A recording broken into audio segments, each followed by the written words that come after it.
وبركاته. الحمد لله رب العالمين والعاقبة للمتقين ولا عدوان إلا على الظالمين وأشهد أن لا إله إلا الله وحده لا شريك له وأشهد أن محمدا عبده ورسوله. يا أيها الذين آمنوا اتقوا الله حق تقاته ولا تموتن إلا وأنتم مسلمون. يا أيها الناس اتقوا ربكم الذي خلقكم من نفس واحدة وخلق منها زوجها وبث منهما رجالا كثيرا ونساء واتقوا الله الذي تساءلون به والأرحام إن الله كان عليكم رقيبا. يا أيها الذين آمنوا اتقوا الله وقولوا قولا سديدا يصلح لكم أعمالكم ويغفر لكم ذنوبكم ومن يطع الله ورسوله فقد فاز فوزا عظيما. أما بعد فإن خير الحديث كتاب الله وخير الهدي هدي محمد صلى الله عليه وسلم وشر الأمور محدثاتها وكل محدثة بدعة وكل بدعة ضلالة وكل ضلالة في النار. أعوذ بالله السميع العليم من الشيطان الرجيم. بسم الله الرحمن الرحيم. يا أيها الذين آمنوا قوا أنفسكم وأهليكم نارا وقودها الناس والحجارة عليها ملائكة غلاظ شداد لا يعصون الله ما أمرهم ويفعلون ما يؤمرون. وقال تعالى وما أمروا إلا ليعبدوا إله واحدا لا إله إلا هو سبحانه عما يشركون. رب اشرح لي صدري ويسر لي أمري واحلل عقدة من لساني يفقهوا قولي. سبحانك لا علم لنا إلا ما علمتنا إنك أنت العليم الحكيم. رب يسر ولا تعسر وتمم بالخير اللهم رب زدني علما.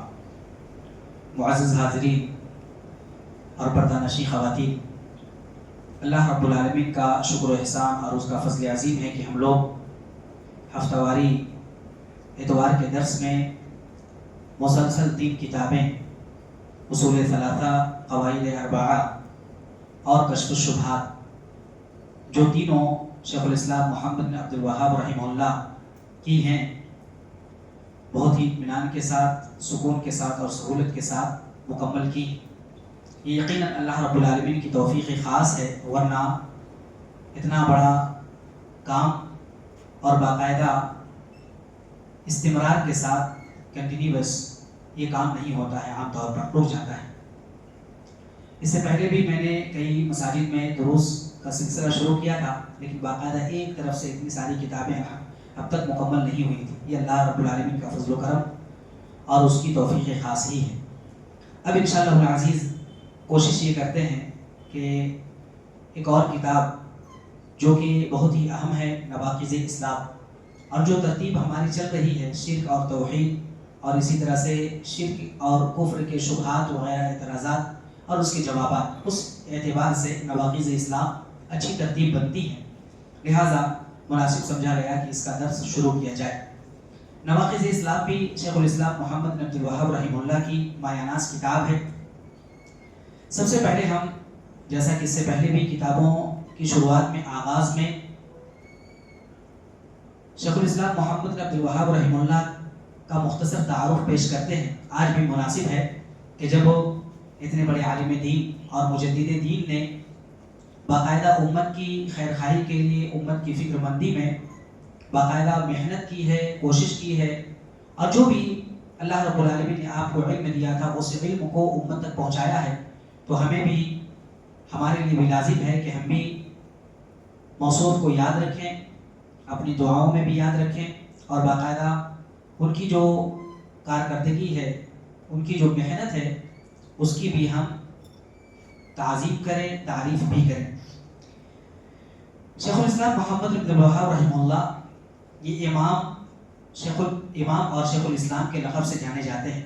ان کا نسب نامہ شجرہ کچھ اس طرح ہے: محمد بن عبد الوہاب بن سلیمان بن علی بن محمد بن احمد بن راشد بن برید بن محمد بن مشرف بن عمر بن وہبہ بن تمیم، بنی تمیم.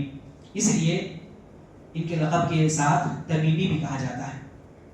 اور جب ہم سنتے ہیں محمد بن عبد الوہاب نجد کے رہنے والے تھے، جس کی وجہ سے ان کو اور ان کے باقاعدہ پیروکار کو، یا کہہ لیجیے ان کی دعوت کو عام کرنے والوں کو نجدی کہہ کر بھی پکارا جاتا ہے، جو کہ کوئی عیب کی بات نہیں ہے. وہ نجد کے تھے، لہٰذا ان کو نجدی کہا جاتا ہے.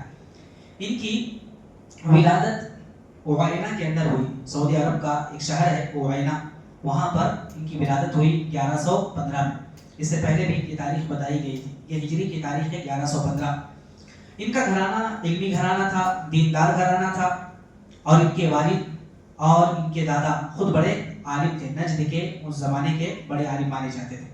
چونکہ اسی گھرانے میں, علمی گھرانے میں ان کی نشو و نما ہوئی اور باقاعدہ ان کی پرورش ہوئی.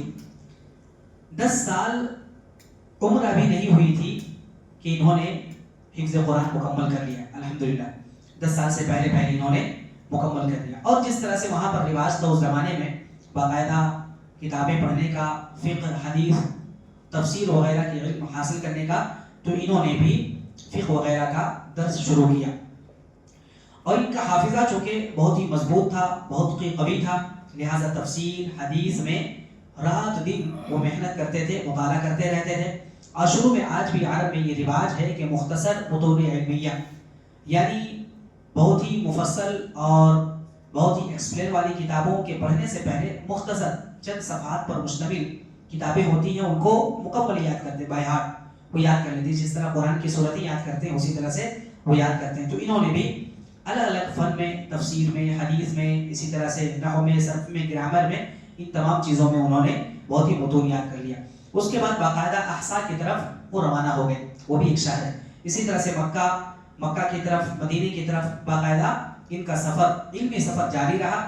اور مدینے کے علماء, جو بڑے بڑے علماء تھے اس وقت کے, جیسے کہ عبداللہ بن ابراہیم شمری, اور اسی طرح سے مدینے کے اندر ایک تھے ابراہیم الشمری, ان کے بیٹے تھے, ان کے بیٹے اور ان کے والد دونوں سے انہوں نے علم حاصل کیا.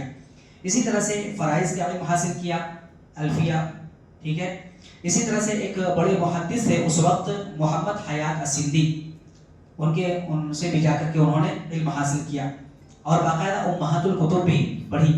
اس کے بعد عراق میں داخل ہوئے, عراق اور بصرہ کے علماء سے انہوں نے علم حاصل کیا. اللہ رب العالمین نے بڑا مضبوط ذہن دیا تھا, قوت حافظہ تھا, لہٰذا وہ اس طرح سے لگاتار رہے, علم حاصل کرتے رہے. ایسا نہیں کہ فراغت ڈگری حاصل کر لی بس, ایسا نہیں جیسا آج عام طور پر ہوتا ہے. وہ برابر علماء سے ملتے رہے, علماء کے سامنے زانوِ تلمس طے کرتے رہے, باقاعدہ اسٹوڈنٹ بن کر انہوں نے علم حاصل کیا. اور جب علم حاصل ہو گیا, اور بلکہ علم حاصل کرنے کے زمانے میں بھی وہ لکھتے رہتے تھے. جیسا کہ آج ایک ہوتا ہے, ایک عالم ہو گیا, ایک فاضل ہو گیا, تو اس کے بعد عام طور پر پڑھائی چھوٹ جاتی ہے یا زمانے کے لوگ چھڑا دیتے ہیں. لیکن شیخ الاسلام محمد بن عبد الوہاب رحمہ اللہ نے یہ علمی سفر کو جاری رکھا. اس کے بعد باقاعدہ علم بھی جاری تھا اور علم کو پھیلانے کا کام بھی جاری تھا. لہٰذا اسی اثنا میں انہوں نے بہت ساری کتابیں بھی لکھی, اور بہت ہی زود غلط تھے, کہا جاتا ہے بہت ہی بہترین طریقے سے لکھتے تھے اور بہت جلدی لکھ لیا کرتے تھے. لہٰذا علامہ ابن تیمیہ رحمہ اللہ, جو کہ شیخ الاسلام علامہ ابن تیمیہ رحمہ اللہ کون نہیں جانتا, 8ویں صدی کے بہت بڑے عالم, اور اسی طرح سے ان کے شاگرد رشید علامہ ابن قیم رحمہ اللہ, یہ دونوں باقاعدہ ان کی کتابیں پڑھتے تھے. اور ان کی کتابوں میں اللہ رب العالمین نے تاثیر بھی رکھی ہے, اور بڑی قیمتی باتیں ہوتی ہیں, بہت ہی کم الفاظ میں, بہت ہی کم جملوں میں بڑی بڑی باتیں کہے جاتے ہیں. لہٰذا ان کی کتابوں کو بھی سامنے رکھا اور باقاعدہ مطالعہ جاری رکھا, یہاں تک کہ انہوں نے خود کتابیں لکھنے شروع کر دی. کتابیں جو لکھی بہت زیادہ کتابیں ہیں, ان میں سے اہم جو کتابیں ہیں جن کا بار بار درس ہوتا رہتا ہے, اور آپ گلف جائیں گے تو کوئی مسجد ایسی نہیں ہے کہ شیخ الاسلام محمد بن عبد الوہاب رحمہ اللہ کی کتابوں سے کوئی درس خالی ہو. لہٰذا جب کبھی کسی کو شروع میں درس دینا رہتا ہے یا اسی طرح سے سیکھنا رہتا ہے, تو سب سے پہلے آپ کی ہی کتابیں, مختصر کتابیں پڑھائی جاتی ہیں. جیسا کہ ہم لوگوں نے پڑھی اصول ثلاثہ, یہ اہم کتابوں میں سے ہے. اسی طرح سے ہم لوگوں نے جو پڑھی ہے القواعد الاربعہ, یہ بھی انہی کی کتاب ہے. اسی طرح سے نواقض الاسلام, جو ابھی ہم لوگ انشاءاللہ پڑھیں گے. اسی طرح سے کشف الشبہات, بہت ہی اہم کتاب ان کی ہے. اسی طرح سے کتاب التوحید, جو انشاءاللہ العزیز امید ہے کہ اس کتاب کے بعد ہم لوگ پڑھیں گے.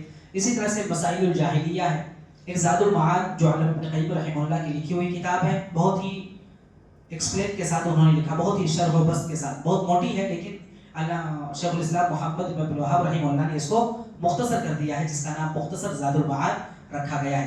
یہ کچھ کتابیں ہیں. اسی طرح سے الکبائر کے نام سے, اس کے علاوہ بھی بہت ساری کتابیں ہیں. لیکن یہ توحید سے متعلق یہ جو 6-7 کتابیں جو بتائی گئی وہ زیادہ اہم ہیں، اور باقاعدہ ہندوستان کے، پاکستان کے، بنگلہ دیش اور دنیا بھر کے مدارس اور جامعات میں یہ کتابیں باقاعدہ سلیبس میں داخل ہیں۔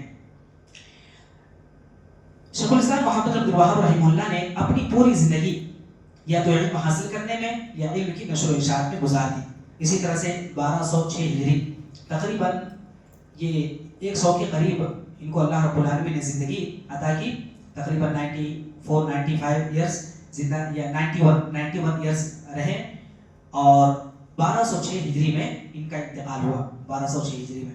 اور علم جیسا کہ وہاں کے علماء اور عام طور پر بڑے علماء کی حالت ہوتی ہے کہ وہ علم حاصل کرتے ہوئے اور علم پھیلاتے ہوئے دنیا سے رخصت ہو جاتے ہیں، لہٰذا شیخ الاسلام محمد عبد الوہاب رحمہ اللہ کا بھی یہی حال ہوا، علم حاصل کرتے ہوئے علم کو پھیلاتے ہوئے یہاں دنیا سے کچھ کر گئے۔ اللہ تبارک و تعالیٰ آپ کو غریق رحمت کرے، بشری لغزشوں کو معاف کرے، آپ کی دعوت کو عام کرے، اور آپ کے لیے ان تمام محنتوں کو، ان تمام کوششوں کو، ان تمام کتابوں کو اور آپ کے شاگردان کو اللہ تبارک و تعالیٰ صدقہ جاریہ میں شامل فرمائے، آمین یا رب العالمین۔ اب آتے ہیں کتاب کی طرف۔ کتاب کیا ہے؟ نام یاد رکھیں، نواقض الاسلام۔ اصل میں نواقض الاسلام نام رکھا گیا ہے۔ نواقض الاسلام، اس میں 2 الفاظ ہیں جو کہ ہم کتاب باقاعدہ پڑھ رہے ہیں، اس لیے صرف یہ نہیں کہ درس اور خطبے کے طور پر شروع کر دیا جائے، بلکہ انالائسس بھی کریں گے، اسی طرح سے تجزیہ بھی کریں گے، باقاعدہ کیا ہے، اس کا معنی کیا ہے اور کیوں لکھی گئی کتابیں۔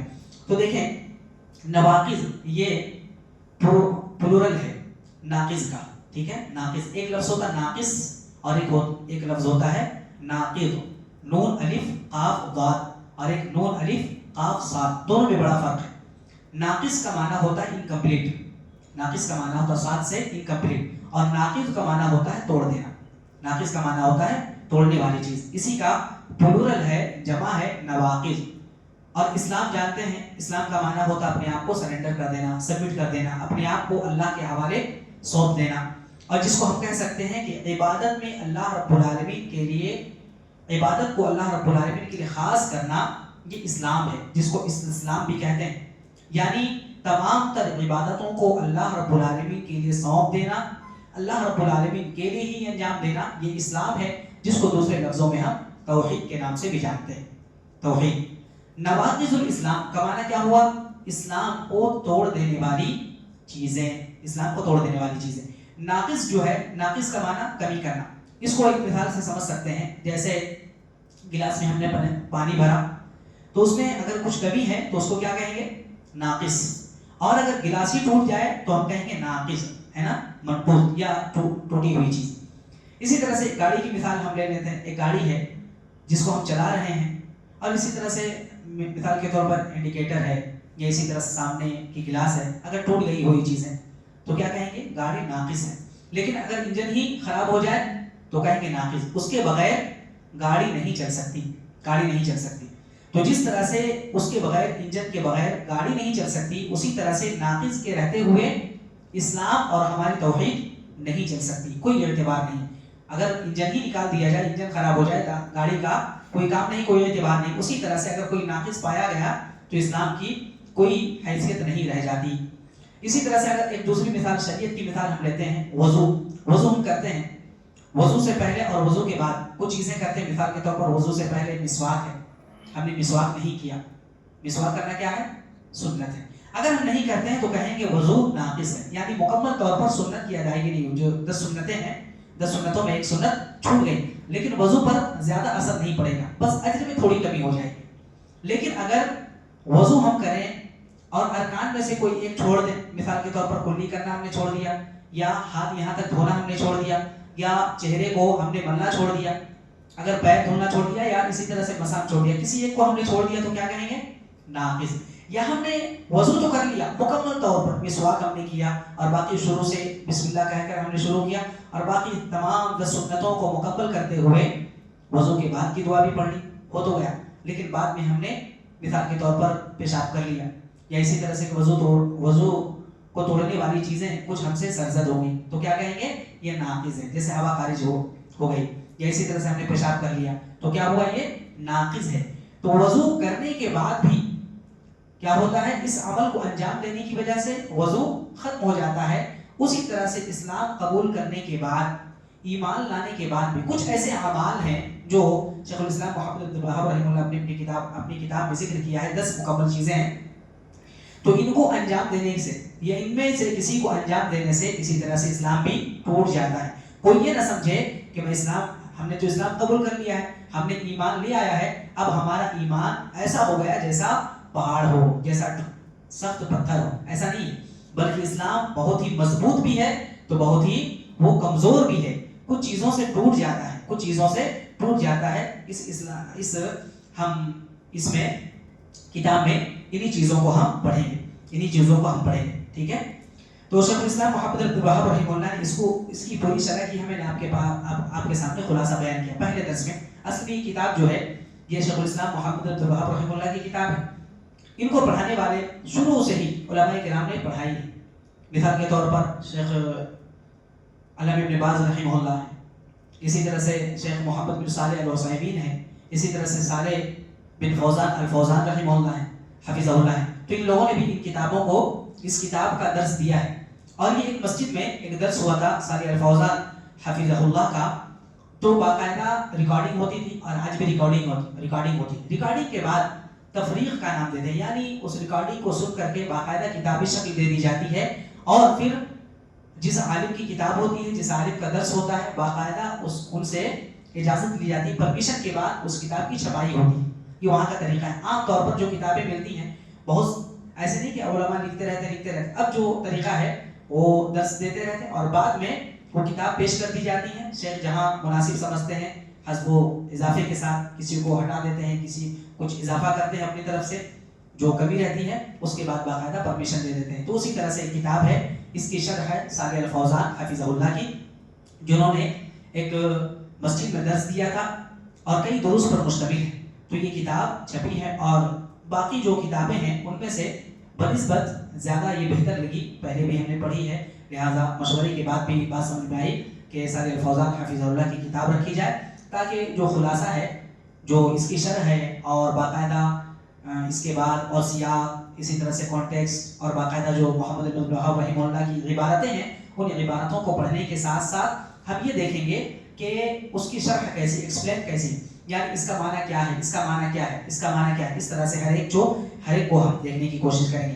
جو پہلا درس تھا صالح الفوزان حفظہ اللہ کا، انہوں نے انہی چیزوں کی وضاحت کی ہے، اسلام کی وضاحت کی ہے، ناقص کی وضاحت کی ہے، اور یہ بتایا ہے کہ اسلام قبول کرنے کا مطلب صرف یہ نہیں ہے کہ اسلام ہم نے لیا ہے، اس سے پہلے بھی ہم چاہتے ہیں لا الہ الا اللہ محمد رسول اللہ، لا الہ الا جو ہے 2 کلمے ہیں، اسی طرح سے اسلام کا مطلب یہ ہے کہ اسلام کو ماننا، اپنے آپ کو اللہ کے حوالے کر دینا، ایک تو تمام عبادتیں اللہ کے لیے انجام دینا، ساتھ ہی ساتھ شرک سے برات کرنا، اسلام سے محبت کرنا، اہل اسلام سے محبت کرنا، شرک سے نفرت، اور اہل شرک سے نفرت یہ بھی ضروری ہے۔ لہٰذا اگر کوئی شخص اسلام قبول کرتا ہے، لیکن اگر اس کے ساتھ ساتھ اللہ کے ساتھ کسی کو شریک کرتا ہے، تو خالص مومن، خالص موحد نہیں ہو سکتا۔ 3 قسمیں اس میں بتائی ہیں۔ ایک ہے موحد، جس نے صرف اسلام کو مانا ہے، صرف اللہ کے لیے وہ عبادتیں کرتا ہے، اور ایک ہے جو اللہ کے لیے بھی کرتا ہے، دوسروں کے لیے بھی کرتا ہے، تو مشرک ہے، اور جو کسی کے لیے نہیں کرتا وہ ایتھیسٹ ہے نا، وہ کیا ہے کہیں گے ایتھیسٹ، یعنی وہ شخص تمام چیزوں کا انکار کرتا ہے، ٹھیک ہے، تمام چیزوں کا انکار کرتا ہے۔ اور اس میں مثالیں دیتے ہوئے جو ابو الانبیاء ہیں، ابراہیم علیہ السلام امام الموحدین ہیں، ان کی مثال بھی دی ہے کہ وہ ان کے اسوے کو اللہ رب العالمین نے امت محمدیہ کے لیے اسوہ بنایا ہے۔ قد كانت لكم أسوة حسنة في إبراهيم والذين معه إذ قالوا لقومهم إنا براء منكم ومما تعبدون من دون الله، کہ اللہ کے اس پیغمبر ابراہیم علیہ السلام اور ان کے اوپر ایمان لانے والوں کے میں ان کی زندگی میں ہمارے لیے اسوہ ہے۔ کیا ہوا؟ انہوں نے اپنی قوم سے کہا تھا، کیا یہی محل استشہاد ہے، انا براء منکم ومما تعبدون من دون اللہ، کہ ہم بری ہیں، ہم تو مسلمان نہیں، ساتھ ہی ساتھ ہم بری ہیں تمہاری عبادتوں سے، تم سے بھی بری ہیں، اور تم جن معبودوں کی عبادت کرتے ہو ان سے بھی ہم بری ہیں۔ اسی طرح سے بہت ساری آیتیں اللہ رب قرآن کریم کی یہاں پر ذکر کی ہے صالح الفوزان حفظہ اللہ نے، اور یہ بتایا ہے کہ اسلام لانے کے بعد، اسلام قبول کرنے کے بعد انسان مطمئن نہ ہو جائے. جیسے کوئی انسان بلڈنگ بناتا ہے، گھر بناتا ہے تو مطمئن نہیں ہو جاتا، بلکہ بہت سوچ سمجھ کے بناتا ہے، اور بعد میں بھی جو چیزیں بلڈنگ کو، گھر کو نقصان پہنچانے والی ہوتی ہیں ان سے دور رکھتا ہے گھر کو، یا ان چیزوں کو دور رکھتا ہے. تو اس کتاب کو پڑھنے کا مقصد بھی یہی ہے، ہمارا اسلام محفوظ رہے، ہمارا ایمان محفوظ رہے، اور ہمارا عقیدہ محفوظ رہے. یہ نہیں ہے کہ اس کا مطلب یہ ہے، دو چیزوں کی طرف تنبیہ کرنا چاہتا ہوں اخیر میں، وہ یہ اس کتاب کے پڑھنے کا ہرگز یہ مقصد نہیں ہے کہ ہم یہ جان لیں کہ کون کون سی چیزیں اسلام کو توڑ دینے والی ہیں. لہٰذا کوئی بھی ایسا شخص ملے گا جو ایسا عمل کرتا ہوگا، جیسے 10 اعمال یہاں پر جانیں گے ہم، کوئی بھی ایسا عمل کرتا ہو فوراً ہم کہہ دیں گے یہ کافر ہے، فوراً کہہ دیں گے یہ اسلام سے نکل گئے. ہرگز یہ مقصد نہیں. مقصد کیا ہے؟ ہم اپنی آپ کی حفاظت کریں. اللہ رب العالمین نے خود فرمایا یا ایھا الذین آمنوا قوا انفسکم واہلیکم نارا. پہلے اپنے آپ کی حفاظت کرو، پہلے اپنی فکر کرو. لہٰذا ہم اس کتاب کو پڑھنے کے بعد یہ سمجھیں گے کیا ہمارا عمل کوئی ایسا تو نہیں جو اسلام کو توڑ دینے والا ہے. لہٰذا ہم اپنی فکر کریں گے. بعض لوگ کیا کرتے ہیں، ان چیزوں کو جاننے کے بعد دوسروں پر فٹ کرنے کی کوشش کرتے ہیں.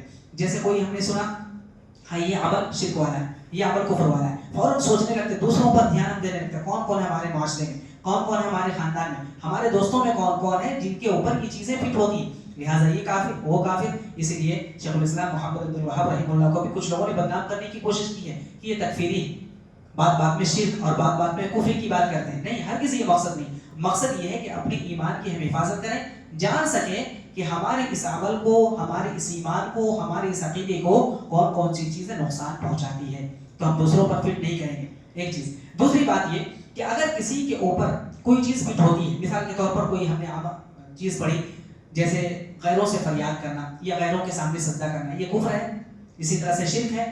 تو ہم سامنے والے کو گرچہ وہ سجدہ کر رہا ہو، گرچہ وہ فریاد کر رہا ہو دوسرے سے، فوراً یہ نہیں کرنا آپ کافر ہو، آپ اسلام سے خارج ہو گئے. نہیں، یہ کام کس کا ہے؟ یہ علماء کا ہے. اور ضروری نہیں کہ ہم تکفیر کرتے پھر سب کو مشرک اور کافر قرار دیتے ہوں، اس کا کوئی فائدہ ہے؟ نہیں. ہاں، علماء اگر کسی کے تعلق سے جانتے ہیں، سمجھتے ہیں، مناسب سمجھتے ہیں تو کفر کا فتویٰ دیتے ہیں. جیسے غلام احمد قادیانی کے بارے میں علماء نے فتویٰ دیا، وہاں پر ضروری تھا کیونکہ اس کی جہالت اور اسی طرح سے اس کی وجہ سے لوگ اس طرف جا رہے تھے، اس لیے فتویٰ دیا. تو جب علماء ضروری سمجھتے ہیں تب جا کر کے فتویٰ دیتے ہیں. لہٰذا یہ کام ہر اہل و غیروں کا نہیں ہے، بلکہ ہر عالم جو کسی مدرسے سے، کسی جامعہ سے باقاعدہ ڈگری ہولڈر ہو وہ بھی نہیں دیتے، بلکہ یہ چیزیں چھوڑ دینا ہے علماء کے لیے. اگر ضروری سمجھیں گے تو وہ دیں گے. لہٰذا ہر کام کرنے والے کو، ہر شرک کرنے والے کو، ہر کفر کرنے والے کو ہم کافر اور مشرک نہیں کہیں گے. اسی طرح سے آخری چیز یہ کہ جو کہا جاتا ہے یہ شرک والا عمل ہے، یہ کفر والا عمل ہے، کسی عمل پر یہ حکم لگتا ہے. شرک کیا ہے؟ ہم کہتے ہیں کہ کسی کے سامنے سجدہ کرنا شرک ہے، غیر اللہ سے فریاد کرنا شرک ہے. لیکن غیر اللہ سے فریاد کرنے والا چونکہ آپ ہو لہٰذا آپ مشرک ہے، غیر اللہ سے مدد مانگنے والا کافر ہو جاتا ہے، لہٰذا آپ نے غیر اللہ سے مدد مانگی، آپ کافر ہیں. ایسا ہم نہیں کہیں گے. کسی عمل پر ہم حکم لگا سکتے ہیں کہ ہاں کسی غیر اللہ کے سامنے سجدہ کرنا شرک ہے، لیکن غیر اللہ کے سامنے ہر شرک کرنے والا کافر ہے، یہ نہیں جانیں گے. انہی چیزوں کو انشاءاللہ العزیز ہم تفصیل سے اس کتاب میں جانیں گے، اور اس کے بعد کتاب کے اندر ہی اور درمیان میں بھی انشاءاللہ یہ بھی جانیں گے اس کے شرائط کیا ہیں، اس کے موانع کیا ہیں. ضروری نہیں کہ ہر شرک کرنے والا مشرک ہو جاتا ہے، ضروری نہیں کہ ہر کفر کا عمل انجام دینے والا کافر ہو جاتا ہے، ورنہ ہمارے معاشرے میں، ہمارے گھر میں، ہمارے خاندان میں کئی مشرک اور کئی کافر اس طرح سے مل جائیں گے اگر اس طور پر ہم دیکھیں. لہٰذا اس طور پر ہمیں نہیں دیکھنا. اپنی اصلاح کے لیے سب سے پہلے اور ان اعمال سے اپنے آپ کو بچانے کے لیے جو اعمال ہمارے اسلام کو، ایمان کو اور عقیدے کو نقصان پہنچاتے ہیں. اللہ تبارک و تعالیٰ سے دعا ہے. یہ پہلا درس تھا، انشاءاللہ اس کے بعد ہم کتاب باقاعدہ شروع کریں گے. انٹروڈکشن تھا، یہ پہلا تعارف تھا. لہٰذا اللہ تبارک و تعالیٰ سے ہم دعا کرتے ہیں کہ رب کریم ہم تمام لوگوں کو یہ سلسلے کو جاری رکھنے کی توفیق عطا فرما. ہم جو بھی سیکھیں اخلاص کے ساتھ، الہیت کے ساتھ سیکھیں، اور سب سے پہلے اپنی اصلاح کریں اور اس کے بعد دوسروں کی اصلاح کی ہمیں توفیق عطا فرمائیں. آمین یا رب العالمین. سبحانک اللہم و بحمدک، اشہد ان لا الہ الا انت، استغفرک و اتوب الیک. وصلی اللہ علی النبی الکریم. السلام علیکم ورحمۃ اللہ وبرکاتہ.